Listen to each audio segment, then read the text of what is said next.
سرخط خبرها. درگذشت سربازی زخمی تاجیک در مناقشه سرحدی، مشکل مردم بی برق در تاجیکستان و زخمی شدن پسر یک منصبدار تاجیک.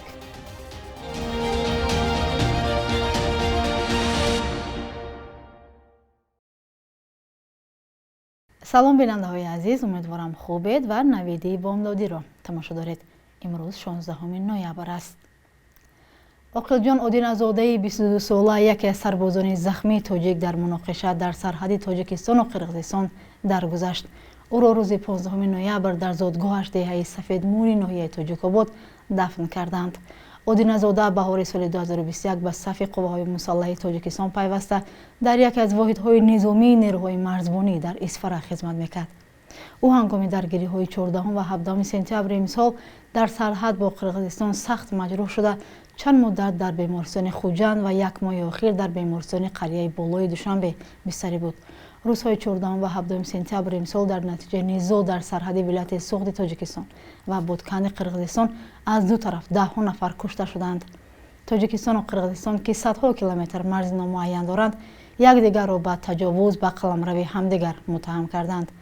حکومت تاجیکستان گفت در این درگیری بیش از 50 نفر کشته و تقریباً 200 نفر دیگر زخمی شدند. رادیو آزادی نام بیشتر از 80 نفر را جمع آورد. قرقیزستان درباره 63 کشته و بیش از 200 زخمی گزارش داد. بینندگان عزیز، همه روزه زیر برنامه ما ساکنان از بی‌برقی و یا لیمیت شکایت می نویسند. ساکنان از ناحیه‌های گوناگون به ما از آن اظهار نگرانی می کنند که مقامات نه در یک رژه معین بلکه در وقت و ساعت‌های گوناگون برق را خاموش می کنند.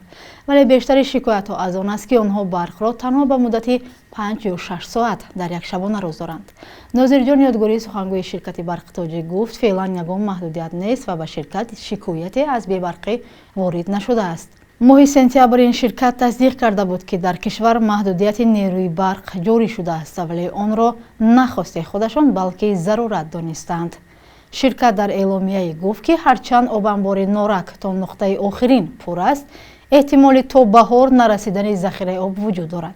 در گذشته نیز هرچند ساکنان اکثریت دهات کشور از آخر ماه سپتامبر امسال از قطع شدن برق به خانه‌هایشان شکایت داشتند، ولی در بیشتر موارد مقامات وجود محدودیت در انتقال نیروی برق را رد می‌کردند و یا آن را به کارهای تعمیر و بازسازی ربط می‌دادند.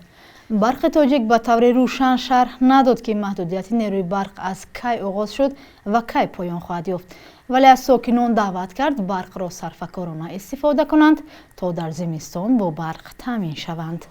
هنرمندانی که از افغانستان به تاجیکستان پناه آوردند میگویند به امنیت خود در این کشور خوشحالند. آنها با وجود مشکلات اقتصادی فعالیت ایجادی خود را دوام میدهند و در ترانه‌های نو خود امید به آینده بهتر و آرزوی بازگشت به وطن میکنند. گزارش همکاران ما اسکندر فیروز و امیر اسایف در این باره است. بعد از به سر قدرت آمدن طالبان، برخی از هنرمندان افغانستانی به تاجیکستان فرار کردند.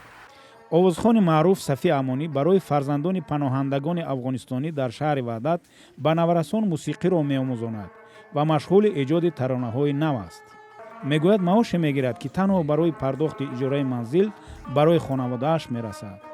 فعلا که تنها یگانه را امی عاید موسیقی است که ضمن از که ما در بعض محفل‌های دوستا، محفل‌های گوناگون دوستا و هموطنان ما اشتراک میکنم، در کنسرت ها اشتراک میکنم و یک تایم درسی دارم که استاد موسیقی هستم که ما تدریس میکنم در کورسی که مربوط به خودمون میشن و از این کورس هم عاید میکنم.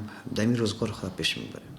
این کفایت میکنه اون مبلغی که به دست میارید؟ خب کفایت آنچنانی که ما بخوایم که شرایط زندگی خود پیش ببریم به صورت عالیش نمیکند، اما در شرایط فعلی غنیمت میشماریم. با گفته باختر خراسانی، آهنگساز مقیم امریکا، آمار پناهندگان صاحب هنر دقیق نیست، ولی هنرمندان زیاد افغانستانی فراری شدند. هنرمندای افغانستان در طول 40 سال همیشان یک پای در پای آواره شدن، از کشور برآمدن و به ویژه در این زمانی که حکومت طالبان آمده بسیاری هنرمندایی که تواناییشان داشتن اونا آوارهشان از کشور برآمدن و به کشورهای دیگر رفتن. حالا در تاجیکستان بیشتر از 10,000 پناهنده افغانستانی زندگی میکنند. هنرمندان فراری در مراسم‌های عروسی خانواده‌های افغانستانی هنرنمایی میکنند و به محفل‌های هنری رسمی تاجیکستان گاه نیز دعوت میشوند. با اطلاع دریافتی ظفرجان سمی مسئول تالاری ویپی فرودگاه دوشنبه و پسر شریف سمی رئیس ناحیه اسماعیل سامانی پایتخت در یک زن و زنی زخمی شده است. منابع رادیو آزادی روز 15 نوامبر گفتند او از سرش 3 ضربه کارد خورده است.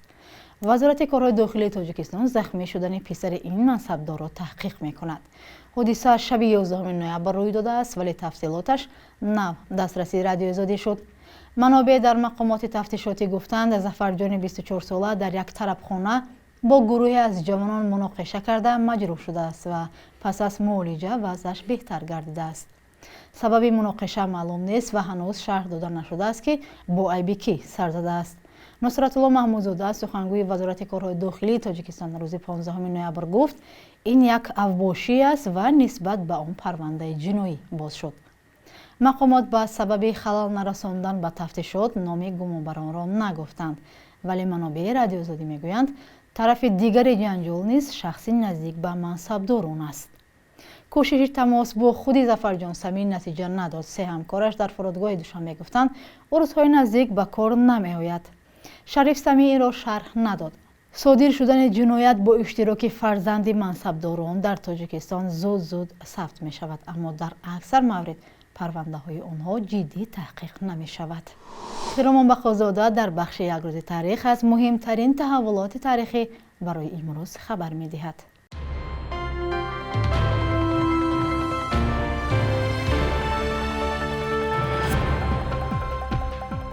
16 نوامبر سال 1992 در خوجند 16 شورای عالی به کار شروع کرد که تا 2 دکبر دوام کرد و به خاطر قرارهای قبول کردهش تاریخی نام گرفت.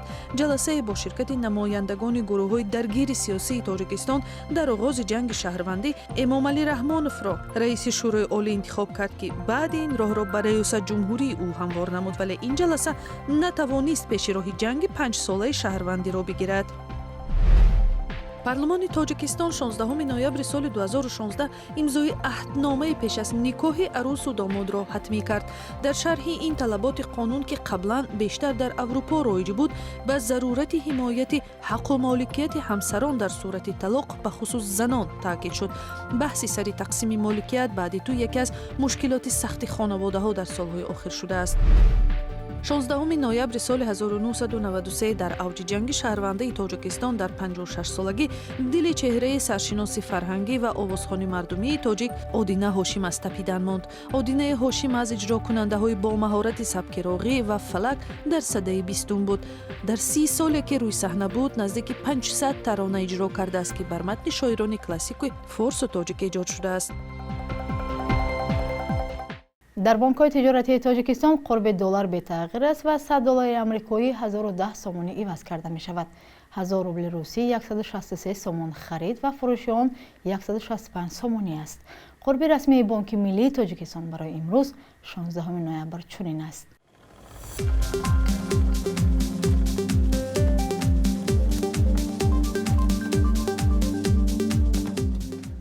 بینندگان عزیز، مهلت جدا شده برای برنامه نوید به انجام رسید. تا برنامه بعدی، خدا نگهبانتان.